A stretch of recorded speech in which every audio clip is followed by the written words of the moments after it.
मेरो राधा रमण गिरधारी, गिरधारी श्याम बनवारी।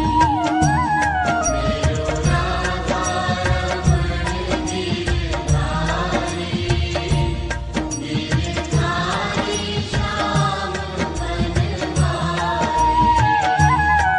मेरो राधा रमण गिरधारी, गिरधारी श्याम बनवारी। नमस्कार दोस्तों, हमारी ऑनलाइन कक्षाओं में आपका स्वागत है। आज हम न्यू पैटर्न पर आधारित कक्षा 10 विषय गणित एनसीईआरटी सिलेबस के अनुसार हमारी पहली प्रश्नावली वास्तविक संख्याएं यानी कि रियल नंबर का अध्ययन करेंगे। मैं सबसे पहले आपको प्रश्नावली फर्स्ट जो वास्तविक संख्या है उसके अंतर्गत शुरुआत करते हैं बेसिक से। हमारे बेसिक से जो हम शुरुआत करेंगे तो सबसे पहले आता है टॉपिक संख्याएं। क्या आता है? संख्याएं। संख्याएं मुख्यतः बच्चों दो प्रकार की होती हैं। एक तो होती हैं वास्तविक संख्याएं,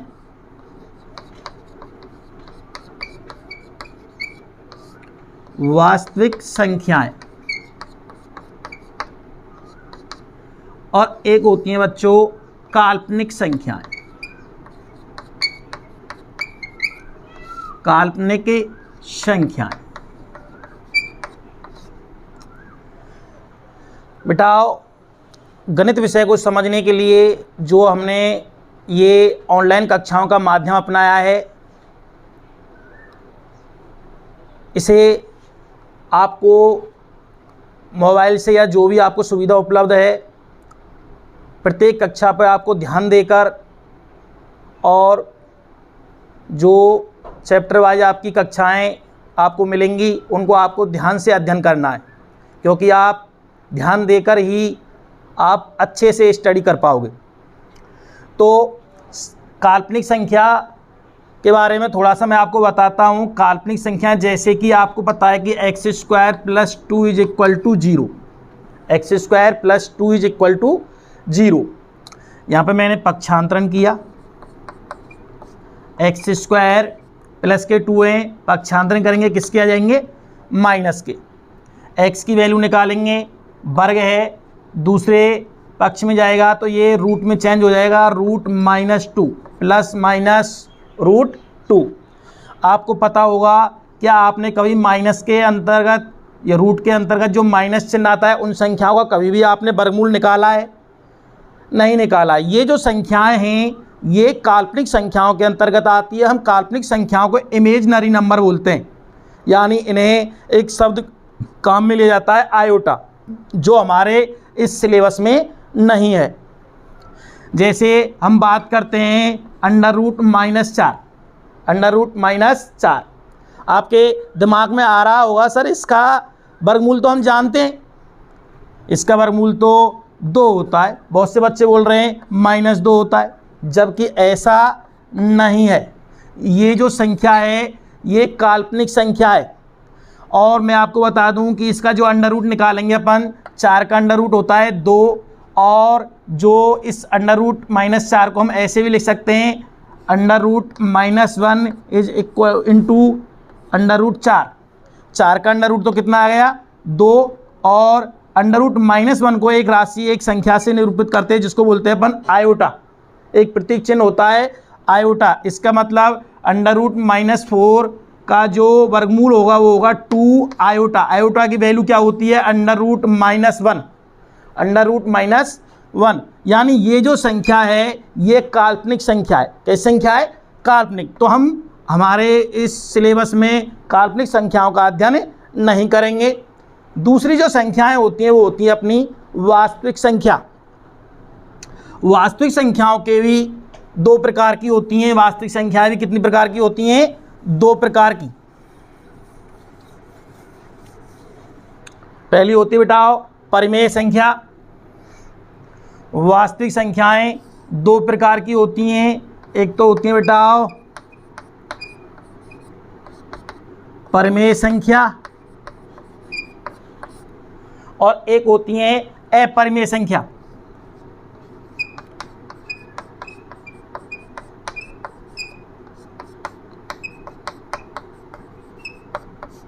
अपरिमेय संख्या, जो हमारी परिमेय संख्याएं हैं, इसकी जो डेफिनेशन होती है कि इन संख्याओं को P/Q के रूप में लिखा जा सकता है। परिमेय संख्या की परिभाषा क्या है? ऐसी संख्या जिन्हें P/Q के रूप में लिखा जा सके, ऐसी संख्या जिन्हें P/Q के रूप में लिखा जा सके।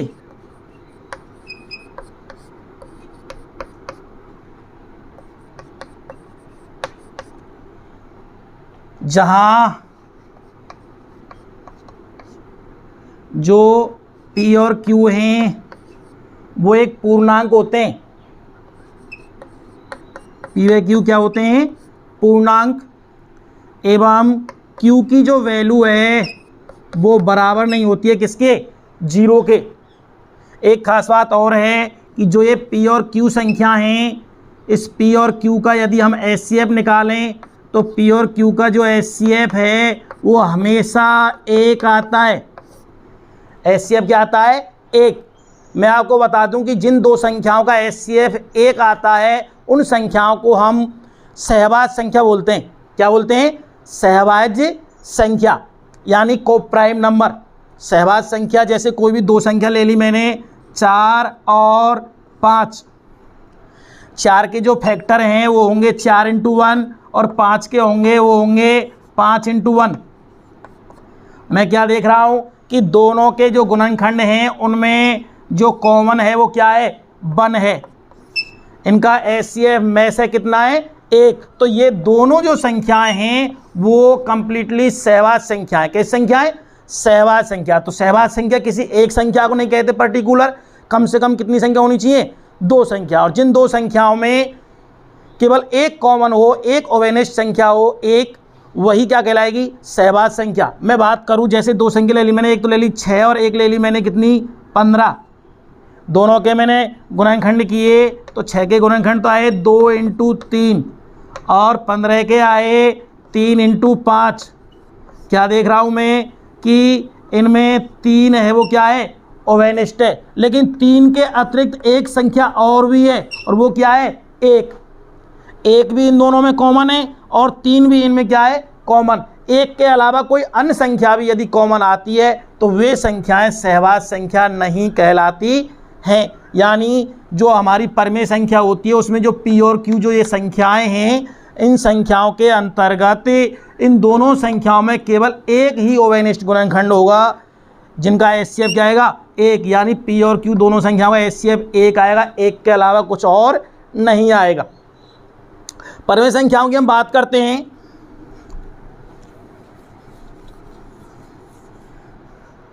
इसकी जो मुख्य बात है, हम परिमेय संख्या को कैसे पहचानेंगे कि ये परिमेय संख्या है या नहीं है। तो सबसे पहली बात P/Q के रूप में लिखी होनी चाहिए और वहाँ P और Q किसी पूर्णांक को इंगित करने चाहिए। और Q कहाँ मिलेगा संख्या में? ऊपर या नीचे? नीचे मिलेगा। नीचे जो Q मिलेगा उस Q का मान क्या नहीं होना चाहिए? 0 नहीं होना चाहिए। Q का मान क्या नहीं होना चाहिए? 0। जैसे मैं बात करता हूँ 3/4। 3/4 एग्जाम्पल ले रहा हूँ मैं किसके? परिमेय संख्या के।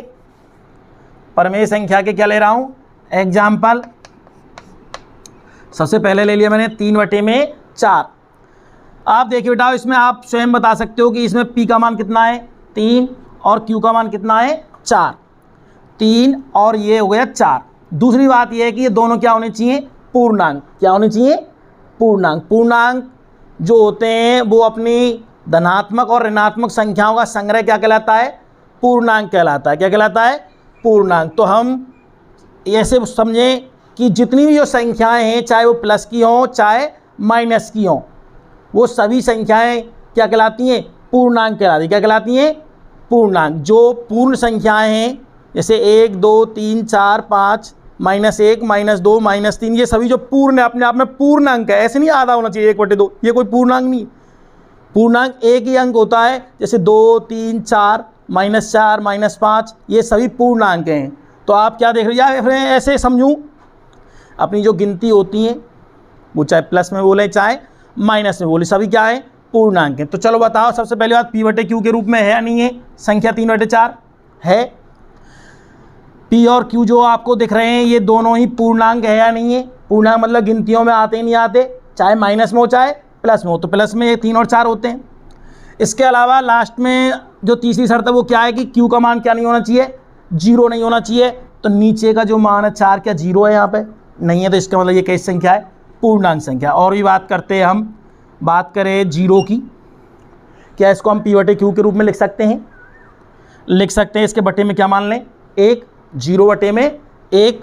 आप क्या देख रहे हैं कि ये P का मान और ये Q का मान है, दोनों पूर्णांक है कि नहीं है, दोनों पूर्णांक हैं। 0 भी पूर्णांक है और 1 भी क्या है, पूर्णांक है। और Q का मान क्या नहीं होना चाहिए, 0। आप देख रहे होंगे कि यहाँ पे Q जो हर है वो 0 है क्या, नहीं, ऊपर वाले से हमें कोई मतलब नहीं है। नीचे वाला 0 है क्या, नहीं है, नीचे वाला 0 नहीं है, इसका मतलब ये भी कैसी संख्या है, पूर्णांक संख्या है। -3/4 की या 3/5 की बात करूँ, ये दोनों P/Q के रूप में लिखी है, नहीं लिखी हैं, लिखी हैं। ऊपर वाला P है, नीचे वाला क्या है, Q है, दोनों ही पूर्णांक है कि नहीं है, हैं। और नीचे वाला 0 तो नहीं है, नहीं है, इसका मतलब ये कैसी संख्या है, ये भी परिमेय संख्या है। इसके अलावा और भी जितनी भी संख्या है जिनके पूर्ण वर्ग निकल आते, जिन संख्याओं के हम वर्गमूल लें और वो वर्गमूल निकल आएँ, वो भी संख्या कैसी कहलाती हैं, परिमेय संख्या कहलाती हैं। यानी मैं ऐसे कहूँ कि अंडर रूट के अंतर्गत कोई भी पूर्ण वर्ग संख्या यदि आए तो वे संख्याएं परिमेय संख्या कहलाती हैं। क्या कहलाती हैं, परिमेय संख्या। जैसे √1 ये भी परिमेय संख्या है, √4, √9 ये सभी संख्या कैसी हैं, परिमेय संख्याएं। कैसी संख्याएं, परिमेय संख्या। क्योंकि 1 का वर्गमूल कितना होता है, 1 को हम 1/1 के रूप में लिख सकते हैं, लिख सकते हैं। ऐसे ही √4 है, 4 का वर्गमूल कितना होता है, 2 को 2/1 लिख सकते हैं। ये सभी कैसी संख्याएं हैं, परिमेय संख्याएं। कैसी संख्याएं, परिमेय संख्या। तो आपको परिमेय संख्या के बारे में पता लग गया होगा। परिमेय संख्याओं के भी क्या होते हैं, प्रकार। परिमेय संख्याओं के भी क्या होते हैं, प्रकार। परिमेय संख्याएं कौन कौन सी संख्याएं जो परिमेय होती हैं,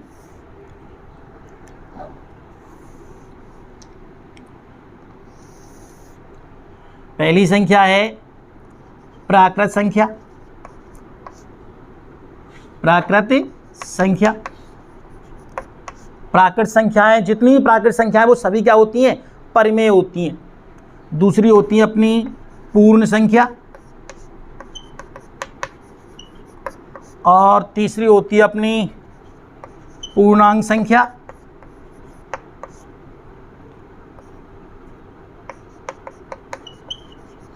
और अपनी जितनी भिन्न संख्याएं भी हैं वो भी क्या होती हैं, परिमेय होती हैं। क्या होती हैं, परिमेय संख्या होती हैं। जितनी भिन्न संख्याएं वो क्या होती हैं, परिमेय संख्या होती हैं। ध्यान से देखें, प्राकृत संख्याएं जो होती हैं इनको हम बेटा कैपिटल N से दर्शाते हैं। किससे दर्शाते हैं, कैपिटल N से। जो पूर्ण संख्याएं होती हैं इनको हम कैपिटल W से दर्शाते हैं, और जो पूर्णांक संख्या होती हैं इनको हम कैपिटल I या Z। इनको प्राकृत संख्या नेचुरल नंबर, होल नंबर, और पूर्णांक संख्या को इंटीजर नंबर बोलते हैं। ये अपनी भिन्न संख्याएं, इनको हम परिमेय संख्या बोल सकते हैं। इनको हम Q से रिप्रेजेंट करते हैं। किससे दर्शाते हैं, Q से। N प्राकृत संख्या होती हैं, इनके बारे में भी हमें पता होना चाहिए कि प्राकृत संख्या क्या होती है। मैं बात करूं N की, N प्राकृत संख्याएं ये 1 से शुरू होती हैं, अर्थात 1 2 3 4 अनंत तक जितनी भी संख्याएं ये कैसी संख्याएं होती हैं, प्राकृत संख्याएं। दूसरी होती हैं अपनी बेटा पूर्ण संख्या, यानी इनको बोलते हैं अपन W से दर्शाते हैं। इनमें यानी प्राकृत संख्याओं में यदि 0 को और सम्मिलित कर लिया जाए, किसको सम्मिलित कर लिया जाए, 0 को, तो 0 1 2 3 4 ये सभी संख्याएं कैसी होती हैं, पूर्ण संख्या। इन्हें हम किससे दर्शाते हैं, W से। इसके बाद में आती है अपनी पूर्णांक संख्याएं, इनको हम I से दर्शाते हैं। इसके अंतर्गत जो संख्याएं आती हैं वो 0, 1, 2, 3 या माइनस की भी संख्याएं हो सकती हैं, -1, -2, -3, जितनी भी संख्याएं हैं वो सभी संख्याएं कैसी होती हैं, पूर्णांक संख्या कहलाती हैं। और अंतिम संख्याएं अपनी भिन्न संख्या, भिन्न संख्याओं के अंतर्गत जितनी भी संख्याएं हैं ये सभी संख्याएं क्या कहलाती हैं, परमेय संख्या कहलाती हैं। प्रत्येक प्राकृत संख्या परमेय संख्या होती है, प्रत्येक पूर्ण संख्या परमेय संख्या होती है, प्रत्येक पूर्णांक संख्या परमेय होती है, प्रत्येक भिन्न संख्या भी क्या होती है, परमेय होती है। अब बात करते हैं हम अपरमेय संख्या की। कौन सी संख्या की, अपरमेय संख्या की। अपरमेय संख्याओं के अंतर्गत हम आपको इसकी परिभाषा बताते हैं कि परमेय तो किसे कहते हैं, जो संख्याएं p/q के रूप में लिखी जाएं, p और q पूर्णांकों, q का मान किसके बराबर नहीं हो, 0 के बराबर नहीं हो।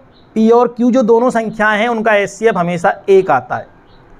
अपरमेय संख्या इसके अपोजिट, यानी ऐसी संख्याएं जिन्हें हम p/q के रूप में ना लिख सकें क्या कहलाती हैं, अपरमेय संख्या कहलाती हैं। इनको हम स्मॉल s से दर्शाते हैं। बेटा किससे दर्शाते हैं, s से। और इस s के अंतर्गत जो भी संख्याएं हैं अर्थात जिनके वर्गमूल नहीं निकलते हैं, जिन संख्याओं के, वो सभी संख्या कैसी होती हैं, अपरमेय। जैसे √2, √3, √4, वो 5, ये सभी संख्या जिनके वर्गमूल नहीं निकलते हैं। जितनी भी धनात्मक संख्याएं, ऋणात्मक जो संख्याएं हैं वो तो कैसी, कौन संख्याओं में आती हैं, काल्पनिक संख्याओं में। लेकिन जो धनात्मक संख्याएं और जिनके वर्गमूल नहीं निकलते हैं वो हमारी अपरमेय संख्याओं में आती हैं। और अपरमेय संख्याओं को हम स्मॉल s से दर्शाते हैं। ध्यान से देखें। इसके बाद में अपनी प्रश्नावली से रिलेटेड एक प्रमेय है जिसे हम बोलते हैं यूक्लिड विभाजन प्रमेय का। यूक्लिड हमारे एक वैज्ञानिक थे, उन्होंने एक प्रमेय दी थी, वो थी यूक्लिड विभाजन प्रमेय का।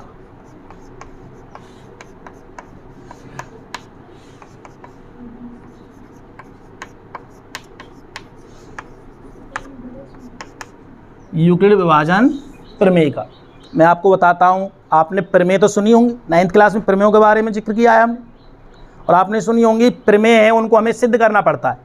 क्या करना पड़ता है, सिद्ध करना पड़ता है। जबकि जो प्रमेय का होती है ये बेटाओ स्वयं में ही सिद्ध हुआ कथन होता है। प्रमेय का क्या होता है, सिद्ध हुआ एक कथन। यूक्लिड विभाजन प्रमेय का, या इसको हम प्रमेय का मतलब होता है, इसको बोलते हैं यूक्लिड डिवीजन लेमा।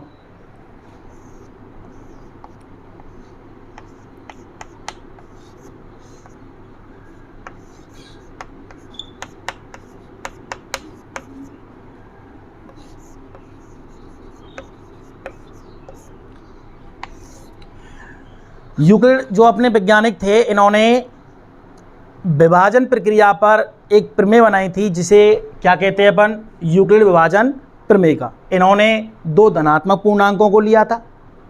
किसको लिया था, 2 धनात्मक पूर्णांकों को, और जो बड़ा वाला धनात्मक पूर्णांक है उसमें छोटे वाले धनात्मक पूर्णांक का क्या दिया था, भाग। और भाग देने पर जो भागफल और शेषफल प्राप्त होते हैं वही हमारी यूक्लिड विभाजन प्रमेय का है।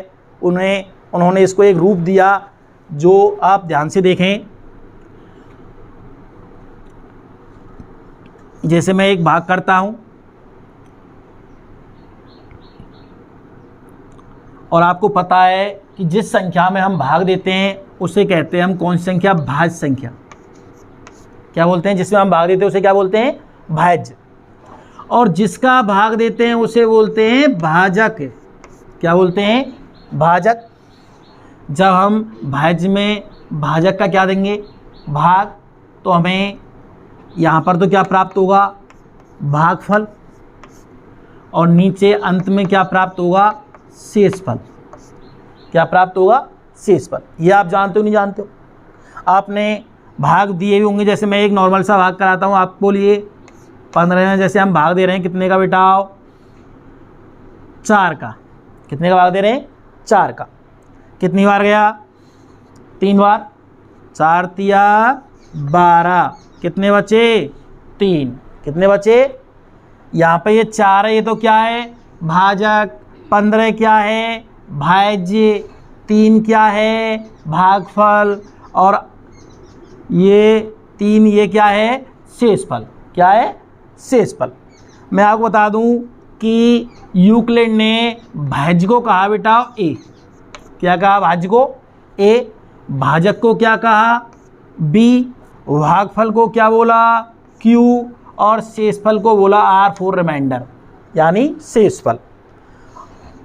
ध्यान से देखिए यहाँ पर ये किसका मान है ए का, ये किसका मान है बी का, यानी कि ए यानी भाज्य में जब हमने बी भाजक का भाग दिया तो हमें भागफल तो क्या प्राप्त हुआ 3 यानी क्यू, और शेषफल आर यानी कितना प्राप्त हुआ 3। और आपने छोटी कक्षाओं में उत्तर की जांच की है कि नहीं की है। उत्तर की जांच जब हम करते हैं तो अपन क्या करते हैं, जैसे ये 15 है और उत्तर की जांच यानी अपन ने भाग सही किया है गलत किया है। छोटी कक्षाओं में अपन क्या करते थे कि जो ये भाजक है इसका गुना करते थे भागफल से, 4 तिया 12, और अंत में किसको जोड़ देते थे शेषफल को। किसको जोड़ देते थे शेषफल को। यदि ये वाला पार्ट यदि इस 15 के बराबर आता है तो इसका मतलब हमारा भाग सही है, वरना गलत है। तो यहाँ पर 4 तिया 12 और 3 15 यानी बराबर आ रहा है, इसका मतलब ये अपने उत्तर की क्या थी जांच। लेकिन यूक्लिड ने इसको क्या कहा 15 क्या चीज़ को रिप्रेजेंट कर रहा है भाज्य को, भाज्य यानी कि ए, 4 क्या चीज़ है भाजक, क्या है भाजक, यहाँ पर लिख दिया वी, 3 ये वाला कौन सा था ये वाला यानी ये क्या है क्यू, प्लस में ये 3 शेषफल है और शेषफल को क्या बोला उसने आर। यूक्लिड ने इस रूप को ए बराबर बी क्यू प्लस आर से रिप्रेजेंट किया, ए बराबर बी क्यू प्लस आर से क्या किया दर्शाया। ध्यान से देखें आप,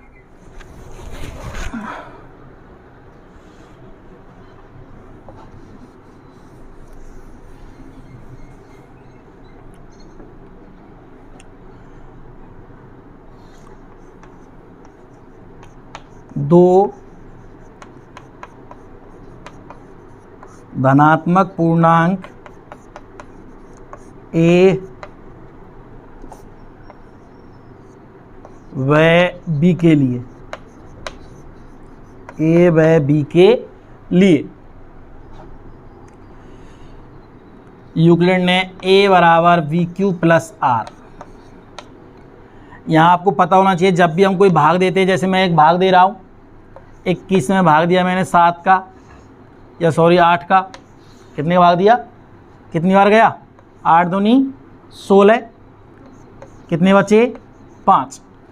क्या मुझे बताओ आप कि इस स्थान पर जो 5 आया है ये 8 से छोटा है कि नहीं है, छोटा है। क्या यहाँ पे यदि 9 बच रहा होता तो क्या हम इसको शेषफल बोल देते क्या, इसे हम शेषफल नहीं बोलते क्योंकि अभी 9 में 8 का भाग जा रहा है। यानी एक चीज़ हमें पता लग गई कि जो शेषफल होता है वो 8 यानी जो भाजक है उससे हमेशा क्या होता है छोटा होता है। शेषफल है वो छोटा होता है किससे बी से, बी का मतलब भाजक, इससे हमेशा ये वाला क्या होगा छोटा। और आपने शेषफल कई बार 0 भी देखा होगा, क्या देखा होगा 0। तो एक चीज़ पता चल गई जो शेषफल का मान है वो भाजक से तो हमेशा छोटा होता है लेकिन 0 से हमेशा क्या होगा बड़ा और बराबर। यानी यहाँ पे जो मान है वो 1 आ सकता है, 2 आ सकता है, 3 आ सकता है, 4, यानी 8 से क्या आएगा यहाँ पे कम आएगा और 0 भी आ सकता है। तो हमें पता लग गया कि जो शेषफल है वो 0 भी आ सकता है और 0 से बड़ा भी आ सकता है लेकिन हमेशा b से क्या होगा छोटा होगा, b से क्या होगा छोटा। ये हमारी यूक्लिड विभाजन प्रमेय का है, क्या है यूक्लिड विभाजन प्रमेय का। ठीक है, प्रश्न करते हैं हम इस प्रश्नावली के, ध्यान से देखें। यह आपको प्रमेय जो है यह आपको याद रखनी है, क्या a बराबर बी क्यू प्लस आर और जो r का मान है वो b से छोटा होगा और 0 से बड़ा या बराबर होगा।